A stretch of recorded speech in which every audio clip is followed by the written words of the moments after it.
I don't know. Tonight, Ty, what's like the theme of tonight? What are we doing up here? What are we doing? I don't know. Just talking about like government and stuff. How much we love and depend on the government and trust. I personally think the government has never done anything wrong. No. I think that I trust them. following the government and everything they do has never led anyone wrong ever.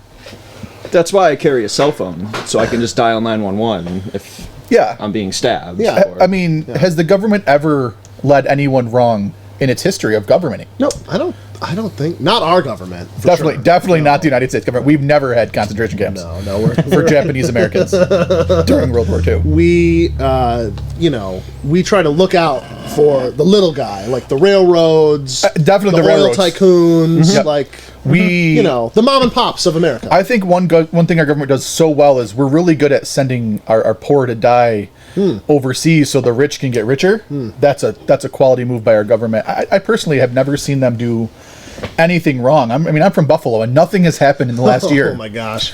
Where there's been literally the mass most government failure. Perfect example of just corruption and probably embezzlement and just just mass. Central government's always going to fail because most politicians aren't very bright. That's why they're politicians, because they can't succeed in the real world. And so you get these people that aren't smart enough to start their own business or survive in the real world. So they have these government jobs, and they have the grift, and then they got to hire their friends and cronies to help them get in office. And those guys aren't smart, because if they were, they wouldn't be doing that. And then you put them in charge of like snow management, and then you wonder why there's an issue. Can't do it. Yeah, it's not like there's a federally funded National Weather Service that predicts weather ahead of time. They did, Buffalo. but we shot the weather balloons down. We had two comments to switch gears here a little bit, that there's no guns behind me tonight. we got totally distracted just with Dwayne coming in. We were making these hats that took a long time. I'm just happy to be here. We got arts and craftsy, and Can I just give a shout out real quick to my beautiful grandmother for sponsoring us for beer? Thank you. Thanks, Gemma. Thanks, I appreciate you. There's actually no guns behind us because we believe in the SAFE Act. The government has been wonderful. Yes. You don't need a gun. No, Again, we just have cell phones. There's never been, again, in history, government has never used disarmament to attack its citizens. Especially the United States government. Why would you worry about with it? the Native Americans? Yeah. They never did that. And gun laws weren't founded by the KKK in the South to prevent freed slaves from owning guns, to prevent racism. That never happened. I had a very interesting time.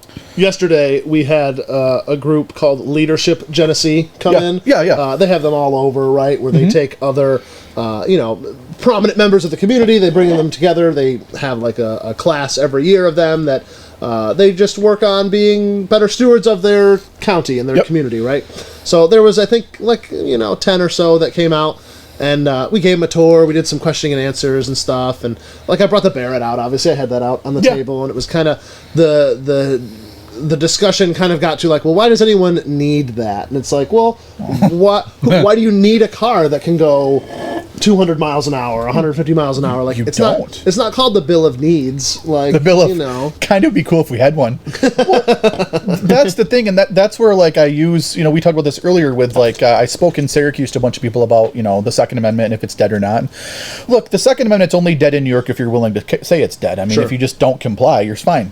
But one thing I said was, if you're pro-gun, yelling at people who are anti-gun or pro-gun control doesn't work. Yelling about the Constitution doesn't work. And, it's pointing out the flaws in the system, such as the new CCIA bill. In court, the lawyer who's attacking the CCIA bill mentioned that they're basing a lot of their laws off of old laws that were used to disarm the Native American population. Sure. And New York State's response was, oh, yeah, we did that. It's 100% rooted in racism. So, these social thanks for catching that. Yeah, thanks you for noticing. Yes, we know. Yeah. And a lot of these social justice groups, that's what I said, is that you got to really think the SAFE Act. What's the only thing the SAFE Act has accomplished is keeping me safe. No. Yes. Besides keeping us all safe, we're all still here. So technically, but 94% of arrests are non-whites. It's the only thing the SAFE Act has done is imprison non-whites. Sure. And that's it. And so are you alluding that gun control is racist? Yes. What? Gun control is massively racist. If you want to tear down systemic racism, you should start with gun control. Absolutely. And that's my whole stance, is that, look, you can pass laws that say racism is bad, you're still going to have racism. Or if someone does racist things and tries to attack you or harm you and you defend yourself, well then racism stops. Mm-hmm. And we talk about Basic math. trying to like fix poverty or solve poverty. You try to when you think of that, you try to think of like, okay, well, what are some of their issues? Maybe financial. So we help them on like the financial, maybe like education side, or we give them the resources to like give that equality or whatever, right? Oh, yeah. But when it comes to one of the underlying foundational like human rights, personal self-protection, we take it away from the individual, especially in those minority communities that are, going back to Tammany Hall politics. If you were a Irish or Polish immigrant 100 years ago, you weren't getting a gun either. Oh, yeah. And now you are reliant on the government. Like, you can't protect yourself, so now you have to let the police department come in, these organized gangs come in. That's the whole thing I never understood was, when all these anti-Trump people were telling me, Trump's bad, we're afraid of Trump, I said, well, if you're afraid of Trump, how can you allow the government... Hey, look, Trump's bad, we need to put the government in charge of our healthcare.